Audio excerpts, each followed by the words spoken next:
आज हमने 13वां chapter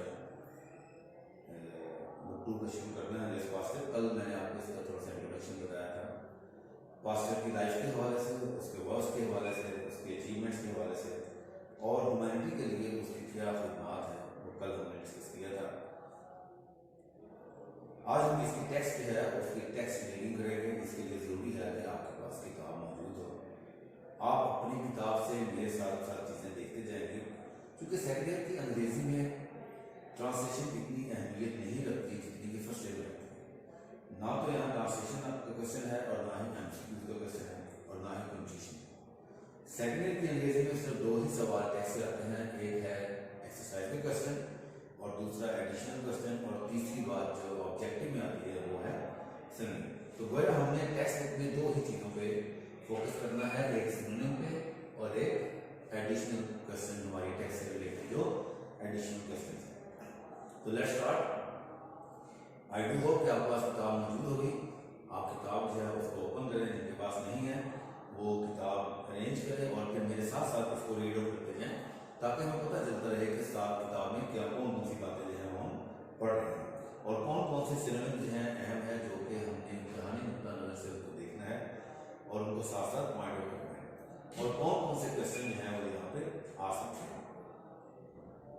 so let's Pasteur. Margaret Avery का लिखा हुआ ये एक बायोग्राफिकल एसे है। Pasteur was born in quite humble circumstances at Toul in the Jura district of France in 1822. इस पूरी लाइन में एक वर्ड आ गया है humble, H-U-M-B-L-E, humble. Humble mean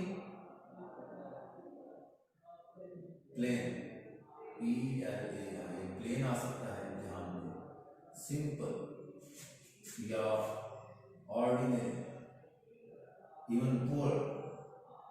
वो कहना ये चाह रहा है कि पास्टर बड़े हम्बल सर्कमस्टांसेस में आता, बड़े मुतवस्सित से घराने, बड़े आम से घराने में पैदा हुआ। एट डोल in the Jura district of France. France का एक डिस्ट्रिक्ट था जुरा और उसका आगे एक छोटा सा टाउन था और उसका नाम था डोल। His father was a young man, had been one of Napoleon's conscripts and had won the Cross of the Legion of Honor on the field of battle for valor and fidelity. His father, as a young man, had been one of Napoleon conscript. दूसरा word यहाँ पे आ गया conscript, C-O-N-S-C-R-I-P, conscript। इसके synonym में तो आप लफ्ज recruit लिख सकते हैं और यही इम्तिहान में ज्यादा आता है। इंडक्ट भी आ जाता है, एनलिस्ट भी आ सकता है और फोर्सिबली रिक्रूट। बेसिकली इसका ये मतलब, जो लिटरल मतलब है कॉन्सेप्ट का, ऐसा आदमी जिसको बाई फोर्स फौज में भर्ती किया जाए। ऐसे हालात बार आ जाते हैं जंग में कि फौजियों की तादाद कम हो जाती है और फिर हुकूमत जो है वो जबरदस्ती कुछ नौजवानों को, जवान लोगों को जो है फौज में भर्ती करती रही है। माजी में ऐसे बहुत सारे मिसालें होती हैं। तो वो जबरदस्ती फौज में किसी को भर्ती करने को कहते हैं कॉन्सेप्ट। लेकिन सिनोनिम में इसको आप recruit, induct, enlist, forcibly recruit कुछ भी आ सकता है। और एक फोर्सिबली रिक्रूट भी होता है, फोर्सिबली हायर्ड भी हो सकता है। क्या बोलना है? फोर्सिबली हायर्ड, यानी जिसकी खिदमत हासिल की गई हो और वो बदौर ताकत हासिल की गई। तो उसके बाप को नेपोलियन वार में कहता है जबरदस्ती फौज में भर्ती किया गया और इस जबरदस्ती भर्ती के बावजूद had won the cross of the legion of honour, उसने ये एजाज हासिल किया मिलिट्री का, cross of legion in the field of battle. किस लिए? For valour and fidelity. Valour को उर्दू में कहते हैं बहादुरी, B-A-L-O-U, वैलर यानी ब्रेवरी, B-R-A-V-E-R-Y। वैलर मीन बहादुरी, bravery, boldness, daring, D-A-R-I-N-G, daring, बहादुरी, कुछ भी आ सकता है इसमें। तो बहादुरी की वजह से उसको, और दूसरा उसने साथ लफ्ज दिया लॉयल्टी कहते हैं वफादारी, L-O-Y-A-L-I-T-Y, लॉयल्टी में वफादारी। सॉरी मैंने डायरेक्ट स्पेलिंग लिख दिया। लॉयल्टी हो सकता सकता है फाइडेलिटी का, फेथफुलनेस, इसका मतलब भी वफादारी है या डिवोशन, लगन, ये भी समझ में आ सकता है। लेकिन उर्दू इसकी होगी वफादारी, फाइडेलिटी, कि बहादुरी पर और वफादारी पर उसने फौज का एक आला एजाज क्लास ऑफ द लेन भी हासिल कर लिया। दोबारा देखते हैं, his father as a young man had been one of the Napoleon conscript and had won the cross the Legion of the honor on the field of battle for valor and fidelity. Thus the son was fortunate in possessing 4 years of character and strength. यहाँ पर फिर एक लफ्ज़ आ गया 4 years। 4 years कहते हैं forefathers, आबा अजदाद। 4 years mean forefathers, forefathers या grandfathers या ancestors। forefathers, grandfather, ancestor, predecessor भी आ सकता है और इसका forerunners भी आ सकता है।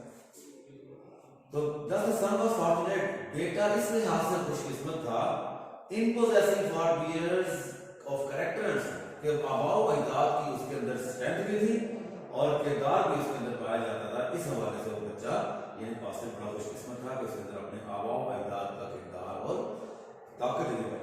There is much evidence of the influence of the father and son. There is much influence, और बहुत ज्यादा असर था of the evidence. There is much evidence, बहुत ज्यादा का सबूत है, proof, evidence भी बहुत ज्यादा proof हमें मिलता है। किस चीज का proof of the influence of father, बाप के असर का on the son, बेटे। Pastor showing time after time the strength of his devotion to France. Devotion, devotion भी वही जो हमने यहाँ पढ़ा था, लॉयल्टी, फेथफुलनेस, उसकी लगन, उसकी मोहब्बत। फ्रांस में जो उसकी मोहब्बत थे वो वक्त के साथ साथ उसने बहुत ज़्यादा जाहिर की। He was perhaps even more of a patriot than of a scientist। और यहाँ वो बात कहना चाह रहा है कि वो शायद एक साइंसदान की निस्बत एक पैट्रियट ज्यादा, पैट्रियट भी मुहिब्बे वतन, जो अपने वतन से बड़ी मोहब्बत करता है, वो मुहिब्बे वतन ज्यादा था बजाय साइंसदान के। और आगे उसको वो प्रूफ कर रहा है राइटर। फॉर एग्जाम्पल यहाँ ये ईजी जो शॉर्ट फॉर्म दी होती है, यहाँ हमने दी है easy. Easy mean example ratio, GRATI, example ratio. अगर आपसे इसका जो शॉर्ट फॉर्म पूछ ले तो easy mean example ratio. Latin word से एक्सप्लेन किया गया in 1848 when Europe was politically upheaved, कि 1848 में जब यूरोप वाज पॉलिटिकली सियासी तौर पर कहता है उसमें इंतशार है। अपहीव कहते हैं इंतशार फैलना, upheave, UPHEAV, upheave mean rebel, REBELL, rebel, revolutionised, जब इंकलाब बर्पा हो गया या डिसऑर्डर, डिस्टर्ब, जब एक इंतशार पैदा हुआ यूरोप में 1848 में। अब राइटर प्रूव करना चाह रहा है कि वो एक साइंसदान की निस्बत, पर हम एक साइंसदान तो रहे, लेकिन राइटर क्या कहना चाह रहा है कि वो एक साइंसदान की निस्बत एक मुहिब्बे वतन ज्यादा था। और उसको वो साबित कर रहा है कि जब 1848 में यूरोप में एक इंतशार फैला तो pastor enrolled himself in the national guard and seeing one day, पहली मिसाल क्या है, उसने अपने आप को नेशनल गार्ड की जो आर्मी थी उसने अपने आप को एनरोल कराया, अपना नाम दर्ज करवाया। And seeing on one day in the place ड्यू Pantheon a sort of article labelled आर्टिल डी ला पैट्री। क्या कहा उसने? आर्टिल, AUTL, आर्टिल डी ला पैट्री। आर्टिल मीन आर्टिल, ALTER, आर्टिल, D of the, mean the, और पैट्री mean country, homeland, altar of the, वतन की कुर्बान गाह। पैंथॉन की जगह थी और वहां लिखा हुआ था आर्टर डी ला पैट्री, यानी वतन की, आर्टर ऑफ द कंट्री, वतन की कुर्बान गाह, यानी वतन के लिए आप क्या कुर्बान करना चाहते हैं। तो वहां उसने क्या किया? अब राइटर प्रूव कर रहा है कि वो पैट्रियट, पहले उसकी पैट्रियटिक जो एक्टिविटी थी वो ये थी कि उसने खुद को नेशनल गार्ड में एनरोल कराया। और दूसरी क्या थी कि जब उसने ये जगह देखी जहां पर ये लिखा हुआ था वतन की कुर्बान का, promptly placed on it all the worldly wealth 150 franc, और उसकी जो जमा पूंजी थी 150 फ्रैंक वो सारी उसने वतन की कुर्बान गाह में जाके डोनेट करके कुर्बान की। यहाँ एक लफ्ज आ गया है promptly। promptly मीन बड़ी तेजी से,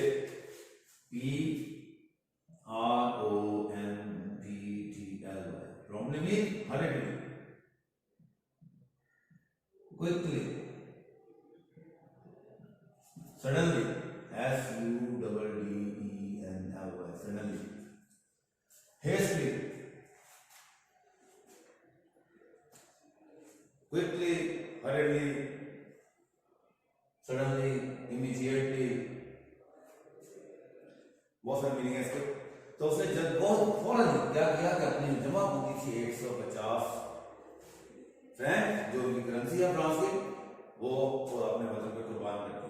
अगेन इन 1870, दोबारा एक और मिसाल लीजिए कि इन 1870 he was returning from Germany to France and as Strasbourg heard that France was on the verge of war with Germany, whereupon he hurried to Paris and was exceedingly disappointed when the military authorities refused to enroll him in the National Guard on the score that a half paralyzed man was useless in the army। ये सवाल जो है उसके patriotism का, ये आपकी exercise में question है और राइटर भी साबित कर रहा है कि वो एक पैट्रियट ज्यादा था बनिस्बत एक साइंसदान। दो मिसालें उसने दी थी, अब एक और तीसरी मिसाल दे रहा है। वो कहता है अगेन एक और मिसाल ये है कि 1857 में he was returning from Germany to France. Germany जहां वो पढ़ रहा था वहां से जब फ्रांस अपने मुल्क को लौट रहा था स्ट्रासबर्ग, और स्ट्रासबर्ग के मुकाम पर हर्ड उसने ये सुना that France was on the verge of war with Germany, कि फ्रांस और जर्मनी जंग के दहाने पर, वर्ज मीन बिल्कुल दहाने पर, जिसे हम कहते हैं very close, on the verge of war mean very close to war, whereupon he hurried to Paris, और उसने बहुत जल्दी जल्दी पहले पेरिस पहुंचा and was exceedingly, ये लफ्ज मैंने लिखेगा, exceedingly का मतलब होता है बहुत ज्यादा, greatly, extremely, EXCEEDINGL, exceedingly mean greatly या immensely, IMMENSLY, immensely, enormously,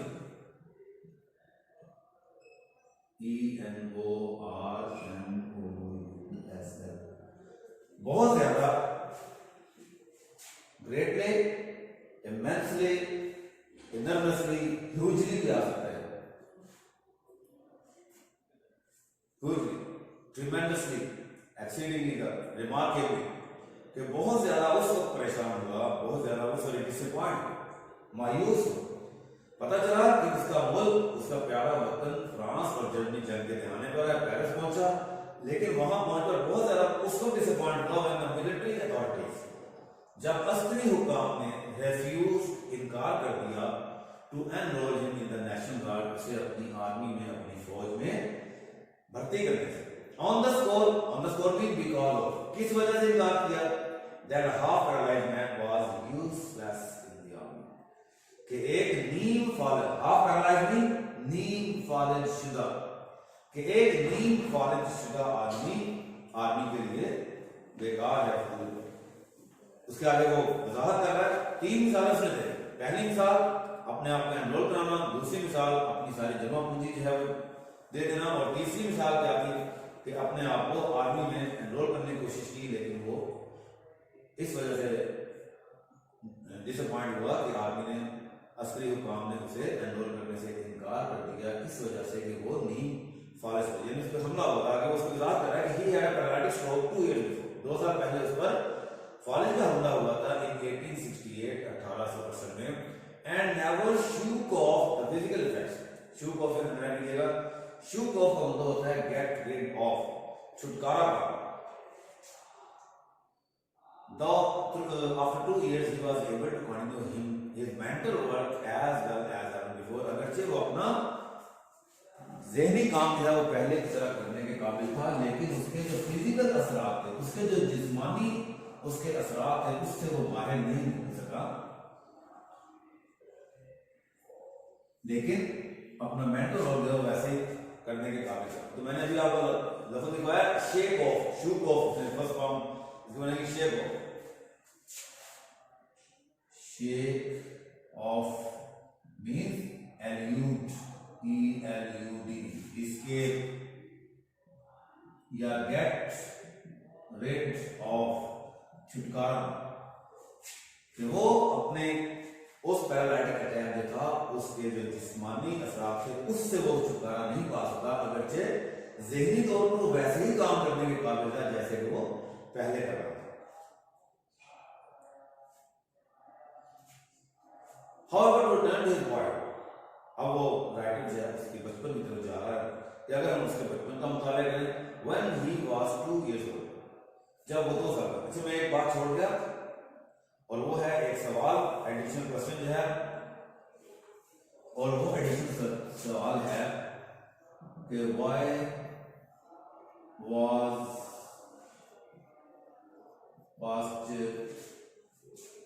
rejected from army। ये एडिशनल सवाल आपने करना है, ध्यान पूछा गया है कि पास्टर को आर्मी में क्यों रिजेक्ट किया गया। मैंने आपसे पहले कहा था कि हमने जो एक्सरसाइज के क्वेश्चन है वो तो हमने करने ही करने। इसके साथ साथ आपसे टेक्स्ट से रिलेटेड जो एडिशनल क्वेश्चन है जिनका आपके एक्सरसाइज में कोई जिक्र नहीं है, अक्सर इम्तिहान में पूछे जाते हैं, जरूर पूछे जाते हैं। फर्स्ट ईयर में कम पूछे जाते हैं लेकिन सेकंड ईयर में यही सवाल ज्यादा पूछे जाते हैं। तो इस चैप्टर में पहला जो टेक्स्टुअल क्वेश्चन है एडिशनल वो है why was pastor rejected from army. ये तो उसने कहा था पैरालाइटिक अटैक था इस वजह से आर्मी से रिजेक्ट किया। जी सेकंड पैराग्राफ शुरू कर रहे हैं पेज नंबर 69 पर। However to return to his boy, उसके बचपन की तरफ लौटते हुए, when he was 2 years old, जब वो 2 साल का था, the family move from Dole to Abydos, where his father bought a small temple, and here pastor was sent to school at the communal college, where as such he showed no interest where whatever in books or study, but devoted his attention to fishing and making sketches of his companions। जी बचपन की तरफ, बचपन सबसे पहला event क्या है कि family डोल में था, डोल में रहता था, डोल में पैदा हुआ, वहां से एबियोस इसकी फैमिली शिफ्ट हो गई, where his father bought small tannery. इसका दादा भी टैनरी से रिलेटेड था, और टैनरी भी TENNARY, टैनरी कहते हैं लेदर इंडस्ट्री, लेदर इंडस्ट्री, चमड़े की सनत जो होती है, चमड़ा साजी की सनत, उसे कहते हैं टैनरी। तो वालिद इसका टैनरी का में इन्वॉल्व था। उसने वहां जाके एबियोस का अपने छोटे से कस्बे डोल से एबियोस में आए तो उनसे एक टैनरी खरीद ली, and here Pasteur was sent to school at the communal college. Pasteur जो का बच्चा था यहां पर उसको एक कॉलेज में स्कूल भेजा गया, communal college, where at first he showed no interest. शुरू में बहुत सारे बच्चों की तरह उसने अपनी पढ़ाई में कोई तवज्जो नहीं दी, व्हाटएवर इन बुक्स और स्टडी, किताबों में ना मुताले में, but devoted his attention to fishing and making sketches of his companion। दो काम किया करता था बड़े शौक से। डिवोटेड टू के बाद आएंगे, डिवोटेड टू के बाद हमेशा चैप्टर आया जाता है क्या था उसके, किस लिए उसने डिवोट किया अपने आप को, फिशिंग के लिए, मछलियां पकड़ने के लिए, और अपने दोस्तों के स्केच बनाता था, खाके बनाता रहता था, कार्टून बनाता था। However directly he grasped, ये लफ्ज आ गया ग्रास्प। ग्रास्प का मतलब होता है किसी चीज को समझ लेना, अंडरस्टैंड कर लेना। ग्रास्प में GRASP, ग्रास्प में perceive, PERCEIVE, perceive, understand या comprehend, समझना। और बहुत जल्द उसको ये बात समझ आ गई। ग्रास्प और एक ग्रास्प का ये मतलब होता है किसी चीज को पकड़ना, होल्ड, क्लच, और यहां ग्रास्प का मतलब आ रहा है समझना। However, directly he grasped the fact that his education was a great gain on the family front. He set himself in earnest at school and soon developed a passion for work which marked the whole of the rest of his life। क्या समझा इसे? However, directly he grasped the fact, ये हकीकत में समझ आ गई that his education was a great drain on the family front, कि उसकी तालीम उसके खानदान के पैसे का ज़िया है। He set himself, जब उसे ये बात समझ आ गई तो he set himself in earnest, बड़े earnest में मोस्ट सिंसियर, इंतहाई मुखलिस होकर उसने स्कूल में एंड सून डेवलप अपनी पढ़ाई पर तवज्जो दी and soon develop the passion of for work, और उसके अंदर काम का एक जज्बा पैदा हुआ, ऐसा जज्बा which mark the whole of the rest of his life, जिसने उसकी बाकी जिंदगी पर बड़ा गहरा असर छोड़ा। The college at Antioch did not teach philosophy, and so after a time, Pasteur went on to Washington, a bigger place with better educational prospects. ये लोग prospect बन रहे थे। The college at Antioch, जिस कॉलेज में जाता था एंटियोस में, जब वो डोर से एंटियोस आए, उसे कम्युनियन कॉलेज भेजा गया, तो वहां पर did not teach philosophy, वहां पर फलसफा नहीं पढ़ाया जाता था। And so after a time, थोड़े से वक्त के बाद, Pasteur went on to Washington, और पास्टर को वैशिंगटन भेज दिया गया, बिगर प्लेस, इससे बड़ा कस्बा था, विद बेटर एजुकेशनल प्रॉस्पेक्ट, जिसमें prospect mean sorry provision mean, provision कहते हैं arrangement, PROVISION, provision mean arrangement, इंतजाम।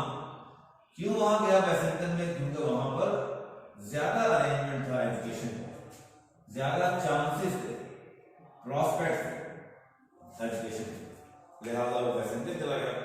Here he graduated in science and arts and was given a post on the college staff, और यहाँ पर उसने अपनी graduation की साइंस और आर्ट्स में, और यहीं पर उसने पढ़ाना शुरू कर दिया उसको एक नौकरी में। He was already much interested in chemistry, too much so for the professor of that subject at Washington, whom Pasteur used to embarrass with unanswerable questions. कीमियादान था, बेसिकली केमिस्ट था, अगर जैसे बहुत सारे शोबों में काम किया, एज ए बायोलॉजिस्ट भी काम किया, एज ए नेचुरलिस्ट भी काम किया, एज ए फार्मासिस्ट भी काम किया, लेकिन बेसिकली ये केमिस्ट है, और केमिस्ट्री में उसका इंटरेस्ट जरूरत से ज्यादा था, मच इंटरेस्ट इन केमिस्ट्री, इतना interest, too much so for the professor of subject at Washington, whom Pasteur used to embarrass mean किसी को परेशान करना,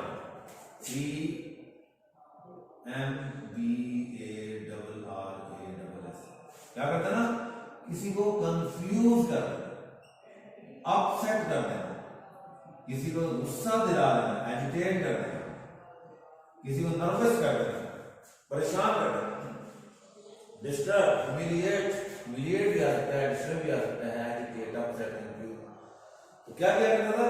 केमिस्ट्री के प्रोफेसर को परेशान किया करता था विद अनआंसरेबल क्वेश्चंस, ऐसे सवाल पूछकर जिसका बेचारे के पास, प्रोफेसर के पास जवाब नहीं होता है, ऐसे सवाल पूछने के लिए। The professor in question disapproved of saying I don't know and used to try to keep Pasteur in his place by telling him that questions were to be asked by the teacher or the scholar and not professor. और वो जो professor था जिसको परेशान किया करता था, वो I don't know की फ्रेज ना लाताल्लुक के इज़हार करते कहता था, उसे एक जगह पर इन हिज प्लेस रादर से अपने मुकाम पर रखते कहता था कि सवाल उस्ताद ने पूछने होते हैं, ना कि तालिब इल्म। एक पढ़ो, यहाँ पर फिर सवाल आ गया, एडिशनल सवाल है इस पैराग्राफ में, जो हम केमिस्ट्री के प्रोफेसर वाली बात कर रहे हैं,